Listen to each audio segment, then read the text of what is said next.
Bonsoir à tous et bienvenue sur Economia. Ils sont mes amis et ceux d'Economia sur Facebook.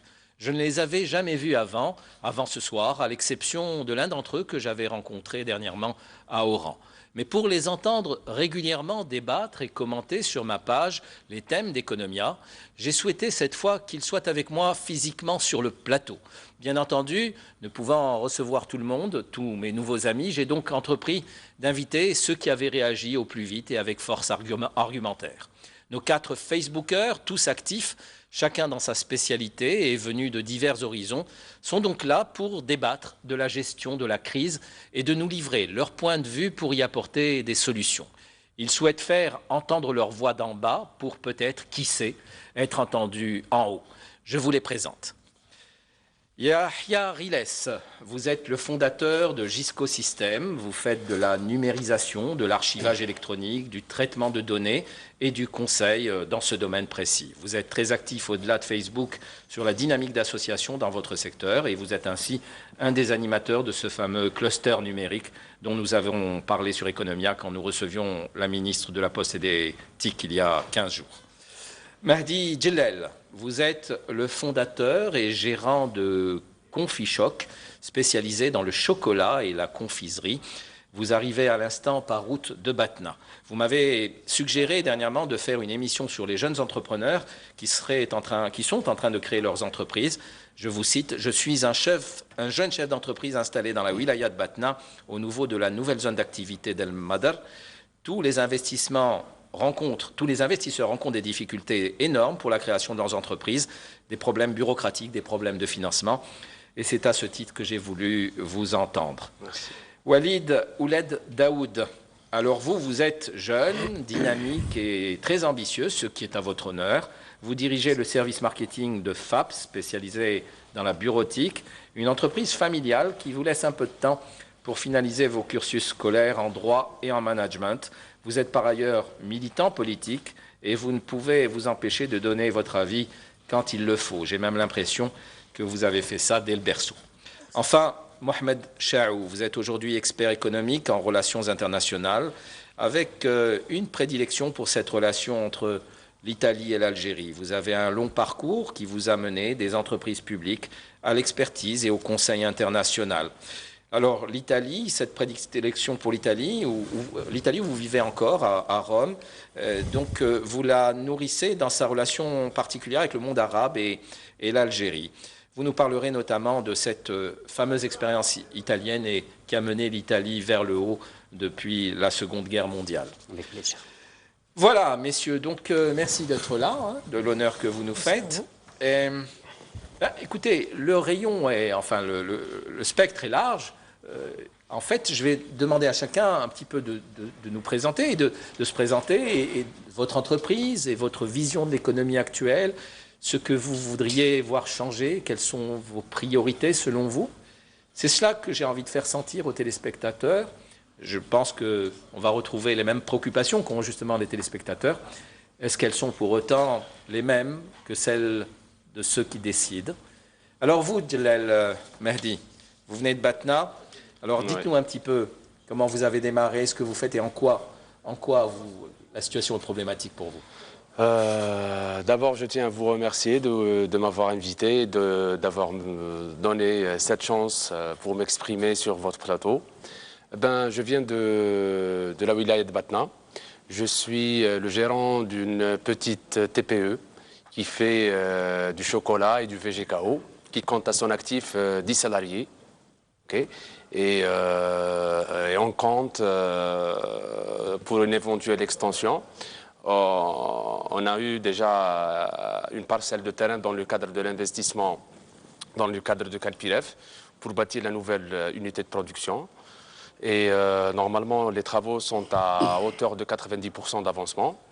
Et on attend juste l'acquisition des équipements pour commencer à fabriquer d'autres produits et à promouvoir le produit du terroir des Aurès. Très bien. Alors, quelles sont les premières remarques que vous avez à faire? Quelles sont les difficultés où vous êtes confrontés aujourd'hui?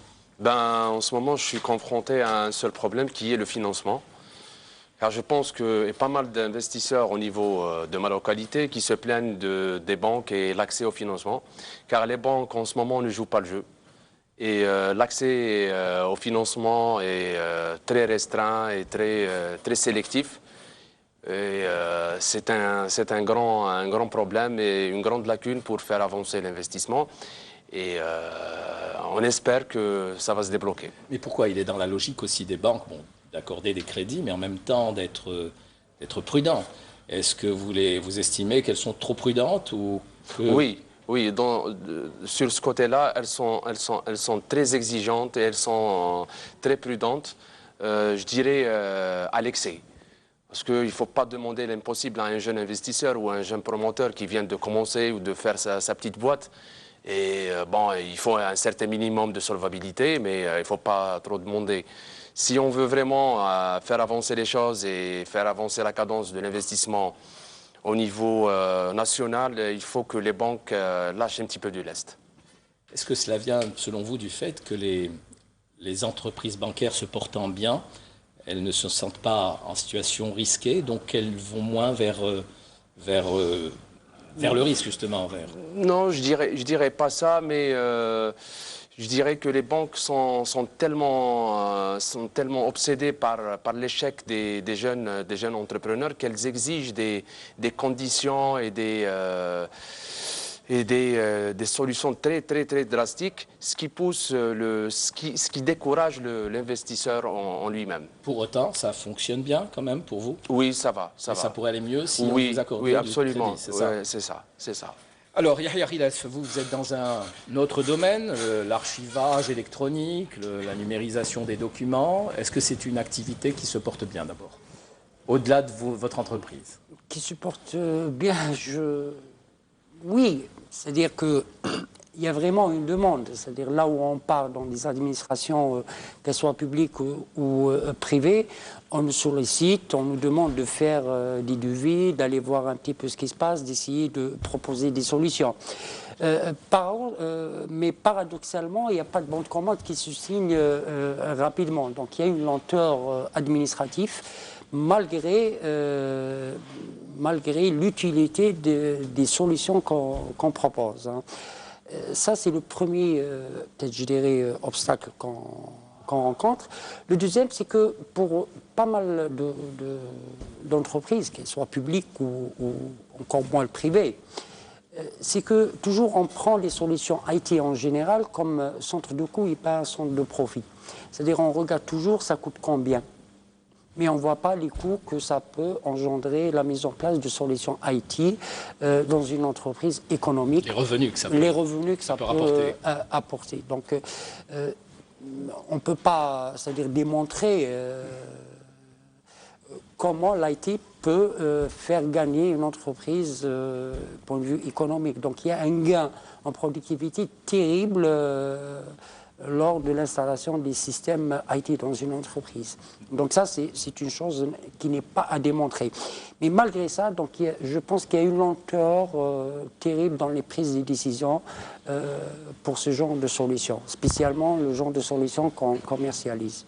C'est-à-dire que vous estimez que donc les administrations, les entreprises publiques ne vont pas assez vers ce type de TIC pour essayer d'avancer davantage et donc de gagner oui, alors, en efficacité. Oui, paradoxalement, nous, on est initiateurs, si vous voulez, on est porteurs de cette rationalité dans les dépenses et dans la gestion. Oui. Parce que, pourquoi? Pour la simple raison, qui dit numérisation, dit gain de temps, gain d'espace, gain en productivité. Ça veut dire qu'on gagne de l'argent. On fait gagner l'entreprise. Ça, c'est certes. Paradoxalement à ça, donc, on nous parle de coûts.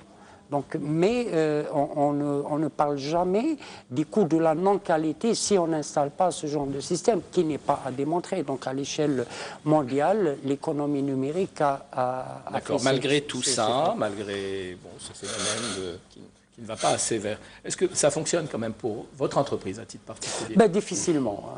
Vous êtes combien d'acteurs dans ce domaine?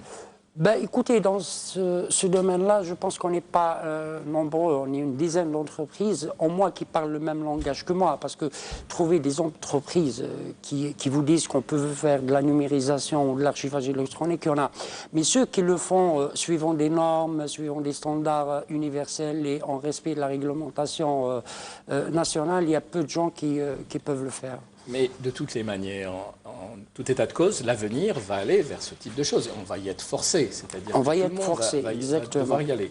Je vous ai déjà dit, Reda, on est porteur, on est, si vous voulez, ces solutions numériques portent en elles-mêmes cet esprit de rationalité des dépenses. Donc, vu la conjoncture économique actuelle, donc, je pense s'il y a un secteur qui doit marcher, c'est notre secteur.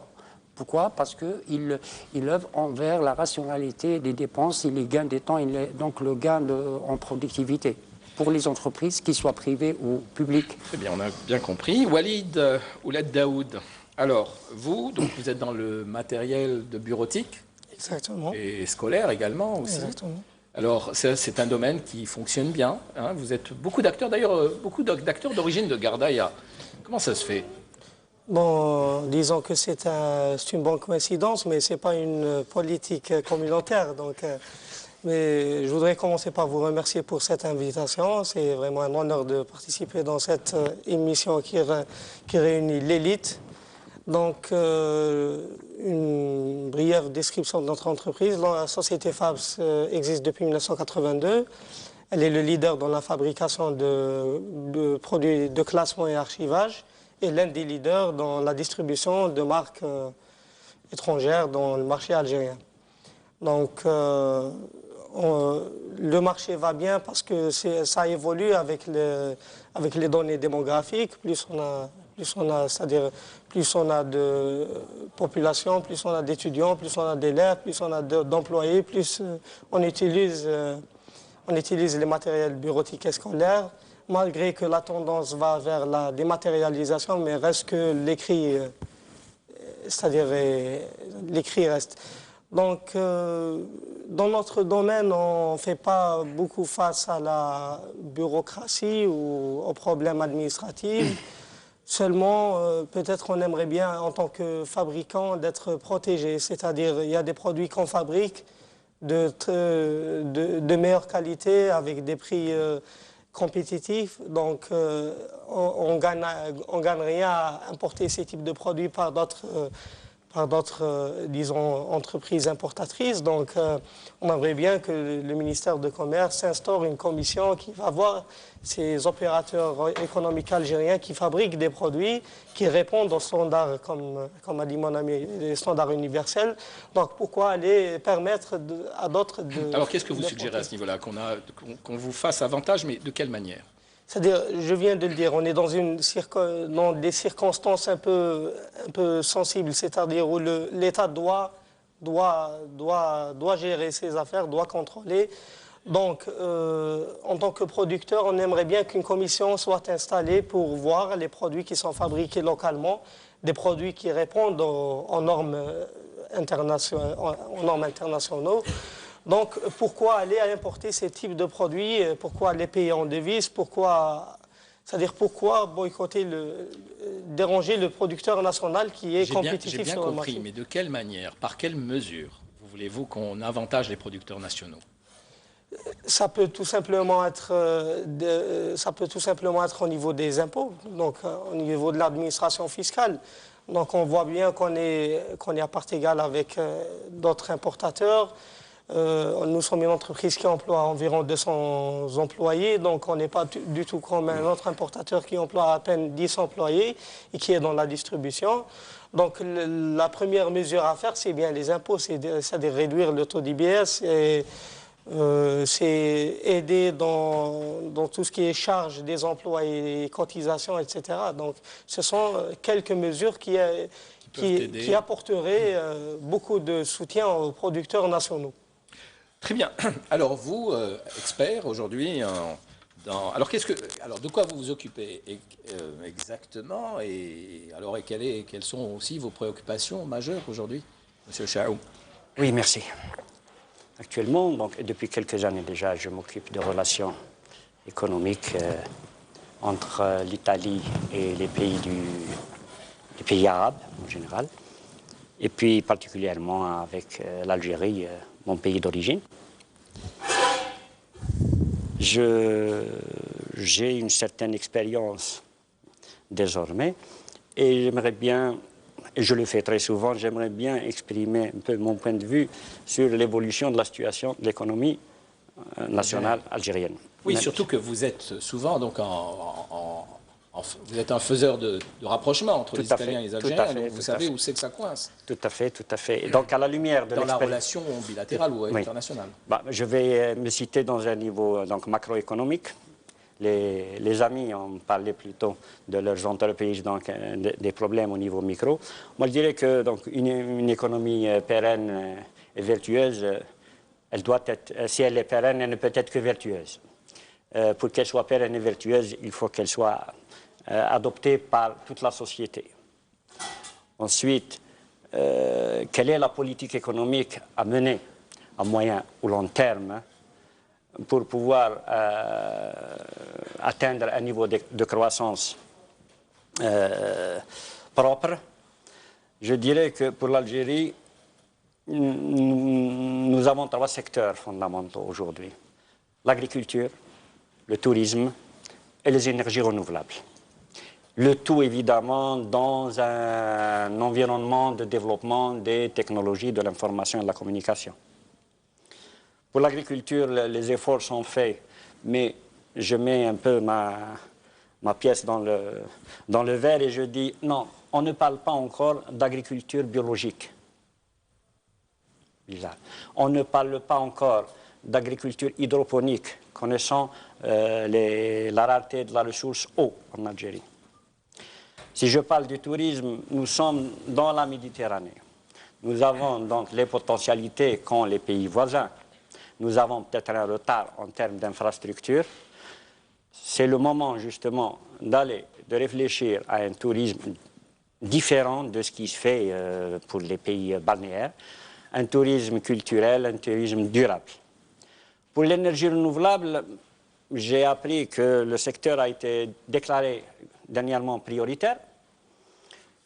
Je pense qu'il faut y aller très très vite. Il y a un retard qui a été accumulé. Oui, et là, je dis il faut faire participer l'ensemble des opérateurs et des consommateurs dans cette politique d'énergie renouvelable. Très bien.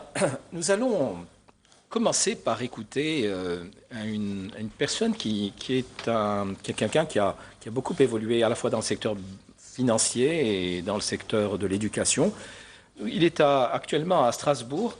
Nous allons l'interroger aussi. Il connaît bien, il suit bien l'évolution aussi de l'économie algérienne. J'aimerais bien entendre son point de vue. C'est un de nos plus fidèles amis sur Facebook. On va l'écouter. Chakib Krika, comment allez-vous? Est-ce que vous m'entendez? Ça va très bien, je vous remercie. Oui, je vous entends. Voilà, c'est parfait, je vous vois et je vous entends. Alors, vous avez entendu le départ de ce débat avec donc les préoccupations des différents entrepreneurs et puis une vue d'ensemble de M. Cheraoui qui est expert en économie internationale. Alors vous, j'aimerais savoir quel est le regard que vous avez sur la situation économique de votre pays ici en Algérie, depuis l'étranger. Je crois que vous avez évolué, donc vous avez commencé par le secteur bancaire ici en Algérie, vous avez ensuite évolué en banque au Canada, puis dans le secteur fiscal, avant de rejoindre l'Université de Strasbourg, où vous êtes actuellement responsable financier de l'un de ses principaux instituts, l'Institut d'interprétariat. Alors, sur l'Algérie, quel est votre point de vue sur l'économie algérienne? Vous m'entendez? Je vous entends très bien, moi. Oui, là, je vous entends, oui. Vous m'avez perdu? Non, je vous entends, sauf que je n'ai pas écouté la question après. D'accord. Donc, je disais, quel est votre point de vue depuis Strasbourg, depuis votre itinéraire? Comment vous voyez un petit peu, quel regard vous jetez sur l'économie algérienne actuellement? Très bien. Merci beaucoup pour l'invitation et pour votre émission. Ce que je constate à partir de mon expérience vécue en Algérie ou à l'étranger, que ce soit au Canada ou ici en France, c'est que on n'apprend pas de nos erreurs. Je rejoins tout à fait le point de vue de M. Chaou, où il faut distinguer évidemment l'aspect macroéconomique ou l'aspect microéconomique. Et je dirais, avant tout, il ne faut pas tomber dans le piège de ce que j'appellerais la technicalité. Parce que les instruments économiques existent. Les spécialistes, on les a. Sauf que où je rejoins M. Chaou, c'est dans le choix de la politique économique. Et quand on parle de politique économique, on parle des choix économiques. Quelle est la vision des gouvernants en termes d'objectifs économiques? Qu'est-ce qu'on veut faire de cet Algérie? Ça, c'est le premier point. Le deuxième point, c'est de partir à partir d'un diagnostic. Quel est le diagnostic actuel qu'on peut faire sur l'état économique de notre pays? Les indicateurs économiques sont au rouge, malheureusement. Donc, on parle de déficit, on parle de baisse des recettes, on parle de la baisse des IDE. En parlant des IDE, il y a à peu près 150 milliards en termes de flux entrants d'IDE. L'Algérie n'arrive à capter que 1,5% de ces flux. Alors il faut se poser la question pourquoi, alors que nos voisins drainent entre 15 et 20%. Chakib Krika, je vous pose la question. Alors pourquoi? Allons-y. Alors pourquoi? Tout simplement parce que l'environnement économique et le climat des affaires n'est pas propice aux investisseurs. Prenez un exemple. Moi-même, si j'étais investisseur, je vais lire sur les données économiques de l'Algérie. J'ouvre juste une parenthèse que j'ai depuis hier voulu accéder au CNES, le Conseil national économique et social, et c'est inaccessible. Pourquoi? Je ne sais pas. C'est des données très, très importantes. Et donc, en tant qu'investisseur, pour revenir à la question, je me dis, attendez, si je dois investir dans ce pays, quelles sont les données? Alors, on est classé 139e, si je ne me trompe pas, sur 189 pays en ce qui concerne le climat des affaires. Dans ce cas, je crains qu'on ne verra jamais la couleur de l'argent de l'investisseur. Ça, c'est de 1. De 2, il va se poser plusieurs questions. Avec quel système bancaire je vais faire affaire? Bon, j'écoutais tout à l'heure M. Dillel, et j'étais sûr qu'il allait aborder la question du financement. Je connais bien le système bancaire en Algérie, même s'il a un peu évolué, mais il est en complètement à côté de la plaque en termes d'implication dans la croissance économique. On est resté des banques extrêmement classiques qui ne sont pas en adaptation avec la demande locale. Cette demande locale, elle est ignorée. Je vais juste terminer avec ce volet, en partant du principe, évidemment, qu'il faut d'abord faire un diagnostic, définir les choix politiques, économiques, inclure évidemment tous les acteurs économiques, qu'ils soient des économistes, des sociologues, des anthropologues, parce que chaque pays a sa propre façon de voir le développement économique. Et tiens, ça me rappelle la fameuse crise de 29 aux États-Unis. Il y a eu, si M. Chaou, je pense qu'il le sait, le fameux New Deal de Roosevelt. Et il a eu affaire à une crise économique majeure. Tout simplement, il a commencé son New Deal en adhérant tous les acteurs économiques et en faisant des réformes. Il a commencé par les banques. Parce qu'aujourd'hui, au jour d'aujourd'hui, si et nos jeunes sont bourrés de talents dans tous les domaines, si aujourd'hui je suis investisseur, à quel organisme je vais m'adresser?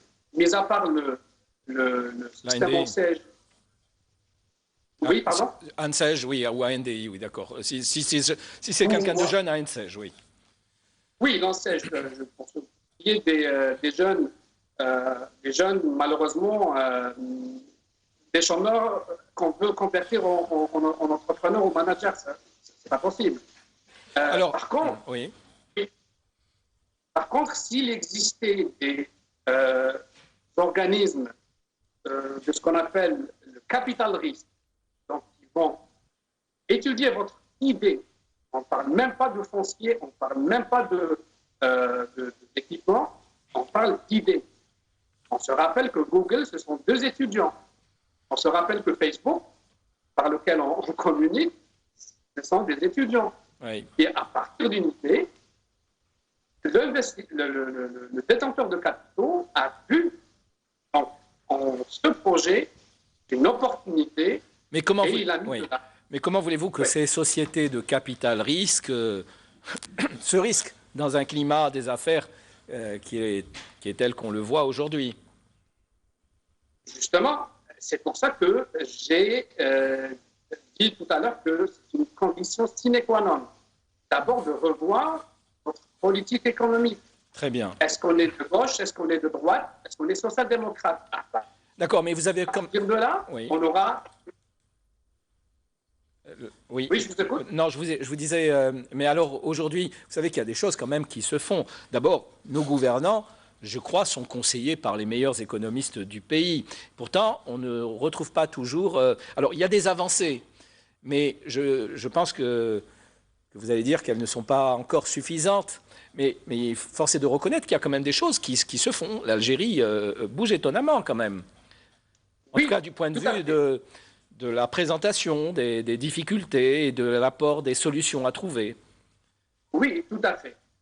Mais il y a encore des résistances au niveau de la culture bureaucratique. Ah oui, ça c'est un des gros chantiers sur lesquels il faut travailler. Mais dans votre question, c'était comment trouver des solutions pérennes. Ouais. Eh bien, pour trouver la solution pérenne, il faut trouver le mal. Où est le mal? Et donc, à partir du diagnostic, à partir du choix économique, là, on va faire, puisqu'il y a urgence, parce qu'il y a vraiment urgence, les indicateurs sont au rouge, oui, les efforts sont faits. Par contre, c'est des efforts qui sont un peu épars. Et c'est ponctuel. D'accord, donc on ne sent pas la stratégie. On sent pas. D'accord. Tout à l'heure, le gouvernement a changé une donnée, un décret, et il a changé un mois après, concernant la domiciliation des exportations. Alors ouais. Moi, en tant qu'investisseur ou en tant qu'exportateur... Ça perturbe. Voilà. Très bien. Shakib Krika, on vous a bien compris. Malheureusement, on n'a pas assez de temps pour vous laisser vous étendre sur le sujet. Donc, je vous remercie beaucoup. Il fait froid à Strasbourg? Ah ben, il pleut, oui, environ 10 degrés. D'accord. Vous avez goûté à la choucroute? Oui, j'ai pas trop aimé, mais... préférez le couscous? Très bien, je vous remercie. À très bientôt. Retour sur le plateau avec nos invités. Merci. Voilà, alors... quelles sont vos réactions après ces propos de Shakib Krika? À mon avis, moi, d'après le débat qu'on a suivi, que ce soit sur plateau ou bien avec nos invités, il y a une petite histoire qui me revient à l'esprit. C'est l'histoire des 5 aveugles et l'éléphant. Hein. Et je ne sais pas si... Je ne la connais pas. C'est une histoire qu'on raconte aux enfants? Non. Bien aux entrepreneurs? Non, aux entrepreneurs et aux managers. D'accord. Donc, dans la Chine ancienne, il y avait 5 aveugles qui voulaient aller à la découverte de ce qu'est un éléphant. Oui. Alors, les pauvres, c'était des aveugles. Hein.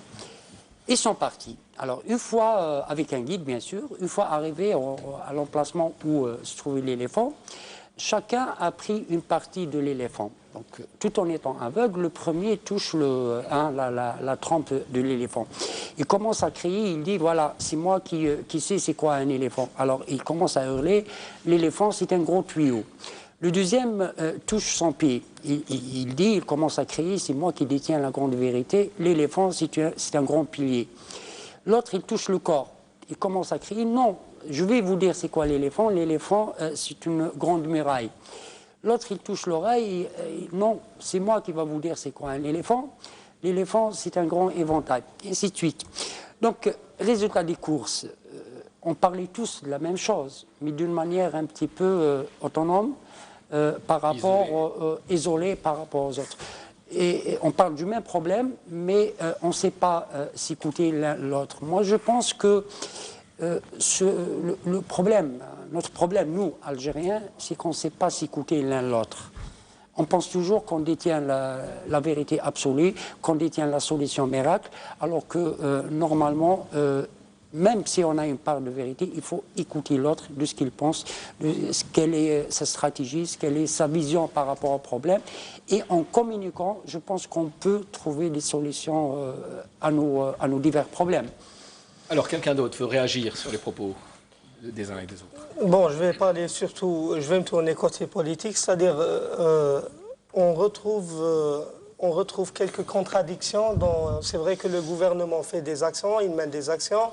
Il y a la diplomatie économique aussi, c'est-à-dire nos missions diplomatiques qui font aussi la promotion du produit algérien. Mais après, c'est-à-dire dans les collectivités locales et dans la décentralisation, ça ne suit pas.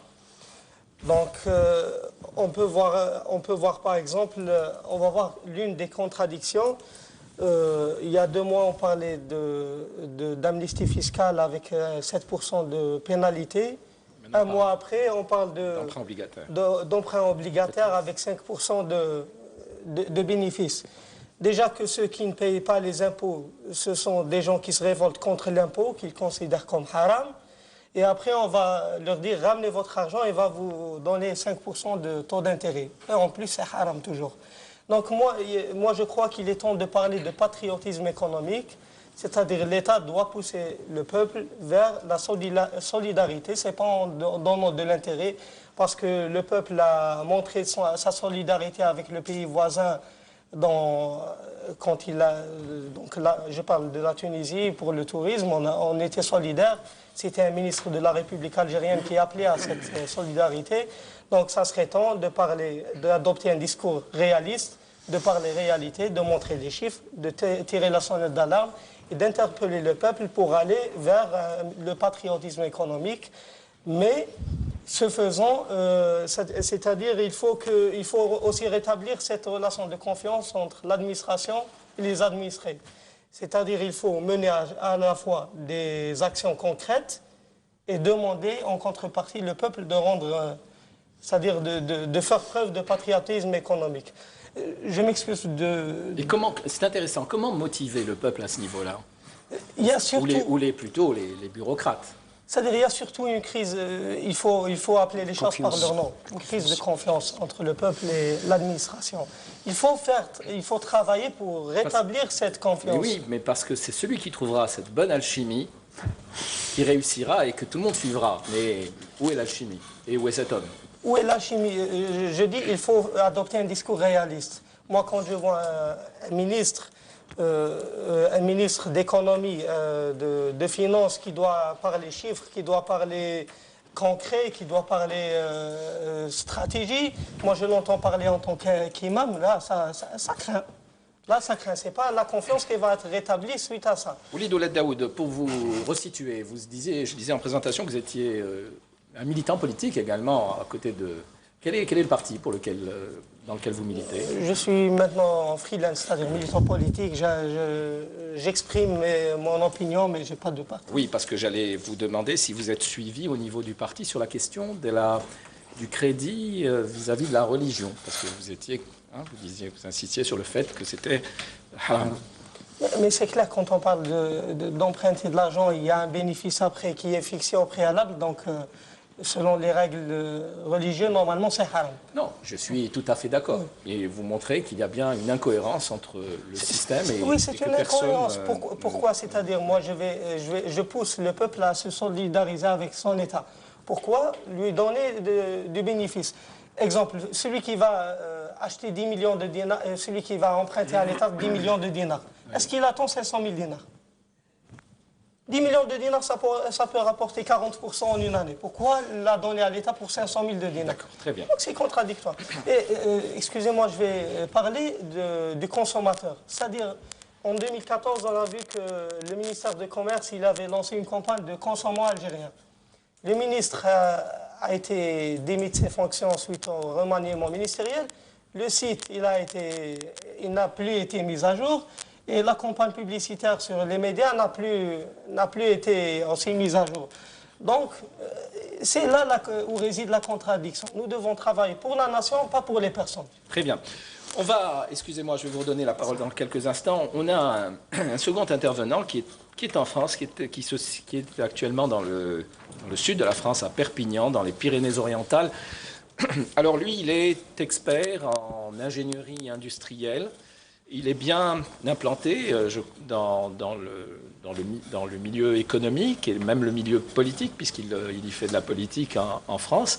J'ai voulu aussi, il est très attaché à ses origines algériennes. J'ai voulu aussi l'interroger sur sa vision de l'économie algérienne et ses suggestions. Je voudrais qu'on aille à Perpignan pour rejoindre Fouzi Bouhadi. Voilà, Fouzi Bouhadi. Bouhadi, pardon. Bonjour excusez-moi. À toutes et à tous. J'ai déjà eu l'occasion de réagir dans votre page Facebook et je suis très ravi d'intervenir directement dans votre émission. Alors, pour répondre à votre question, le sentiment que l'on a ici en France, en évoquant l'Algérie et particulièrement l'économie, c'est un sentiment assez mitigé, pour être franc. C'est un sentiment assez mitigé, fait d'un certain nombre de satisfactions, mais aussi de frustration et d'incompréhension. Pourquoi? Alors, comme je suis un adepte de la critique constructive, je ne vais pas dire que le tableau de l'Algérie est tout noir ni tout blanc. Il y a des choses positives, c'est vrai, et puis il y a d'autres choses négatives, voire qu'on peut appeler des insuffisances. Je voudrais rappeler très rapidement quand même que ce pays qui est l'Algérie, auquel on est très attaché et qu'on suit avec beaucoup d'attention, a réalisé pas mal de projets très intéressants que moi je qualifie de projets structurants, c'est-à-dire des projets bénéfiques en termes d'implication, de synergie et de développement. Alors on peut citer par exemple l'autoroute Est-Ouest, les barrages hydrauliques, le tramway un peu partout dans les villes algériennes, les centrales électriques, etc., etc. Tout cela, normalement et logiquement, doit favoriser une certaine qualité de vie pour les citoyens, mais doit également, disons, offrir plus de conditions favorables pour l'économie algérienne. Et paradoxalement, j'ai l'impression que tous ces efforts qui ont été consentis par le passé ne sont pas suffisamment valorisés. Et pour le savoir, il suffit juste de voir les indicateurs économiques qui ne sont pas très, très, très satisfaisants. Alors, l'objet de l'émission, si j'ai bien compris, c'est de faire des suggestions. Donc, je vais faire moins de critiques et plus de suggestions. Et comme d'habitude, je serai fidèle à moi-même, c'est-à-dire que je serai franc. Moi, ce qui me gêne, c'est en matière d'économie, c'est une certaine absence de vision. Il n'y a pas de vision stratégique. On ne sait pas vers où l'Algérie veut aller. On ne voit pas le cap. C'est difficile de suivre. Le commerce, il est désorganisé. L'industrie, permettez-moi de vous dire, c'est un petit peu la cacophonie. Il y a 3-4 points qui me tiennent à cœur, je vais développer très rapidement. Rapidement, s'il vous plaît. Oui, la règle 51-49, très sincèrement, je ne la trouve pas très efficace. Pour une raison très simple, c'est que si vous voulez, aujourd'hui, il faut faire la séparation entre la souveraineté que j'ai le sentiment qu'elle est un peu excessive et trop idéologique et qu'on a tendance en Algérie à l'associer à l'économie. Une entreprise, quand elle vient s'installer en Algérie, c'est pour gagner du fric, c'est pour créer de la richesse. Donc si l'entreprise n'a pas ce qu'elle veut, donc elle ne s'installera pas. Il faut réformer ce pays. Il faut arrêter les petites mesures qui changent tous les 3 mois, tous les 6 mois, etc. Et il faut être à l'écoute de l'investisseur. L'Algérie a beaucoup d'atouts.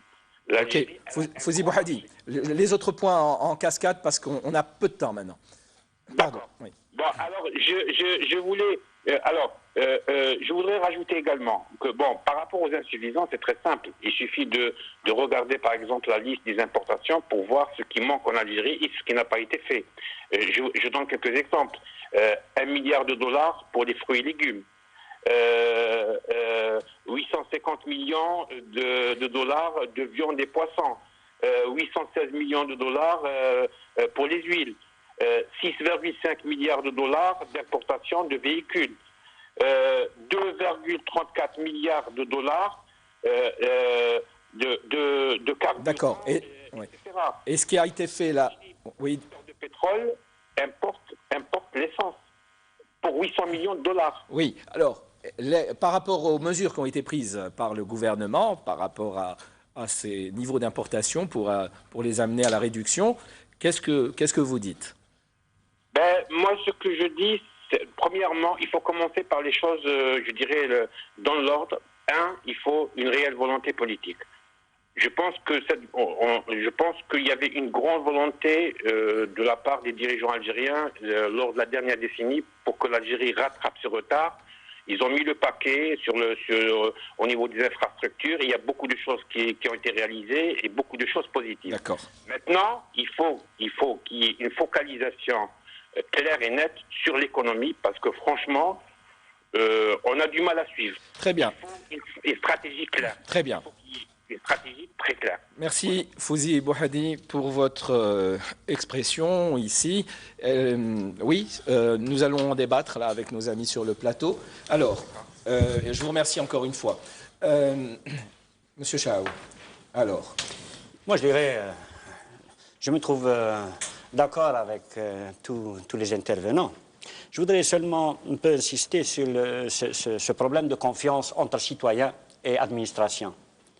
Probablement reprendre la confiance ou améliorer le degré de confiance est une des solutions les plus pratiques, c'est de débureaucratiser au maximum et au plus tôt, et généraliser les technologies de l'information et de la communication pour la transparence et la traçabilité. À ce moment-là, la confiance régnera. Ensuite, pour ce qui est, j'ouvre une petite parenthèse sur l'Italie. L'Italie, qui a perdu la Seconde Guerre mondiale en 1948, a connu son boom économique les années 60.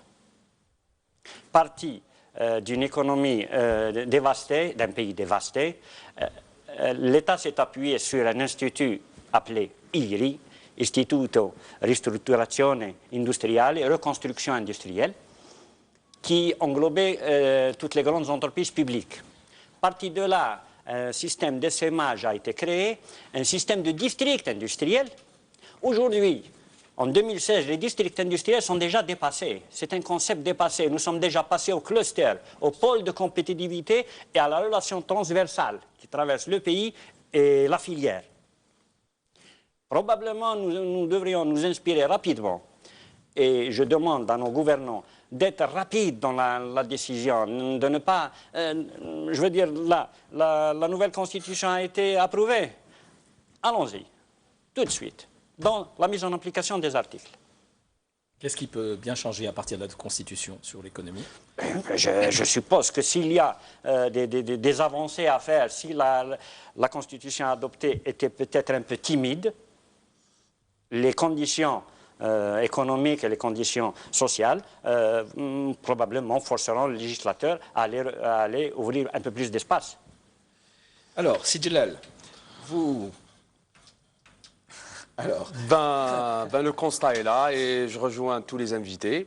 Sauf que il faut garder une petite note d'optimisme. Il faut qu'on soit optimiste. C'est vrai que notre pays a été dépendant d'une économie rentière Et il faut que maintenant, il est temps qu'on divorce avec cette politique et cette économie et qu'on bascule vers une économie productive. Et pour faire cela, bon, l'État, on ne va pas dire que l'État n'a rien fait. Au contraire, l'État a entamé depuis plusieurs années des réformes, mais il faut que ces réformes se traduisent sur le terrain. Il faut que ces réformes soient des réformes de fond.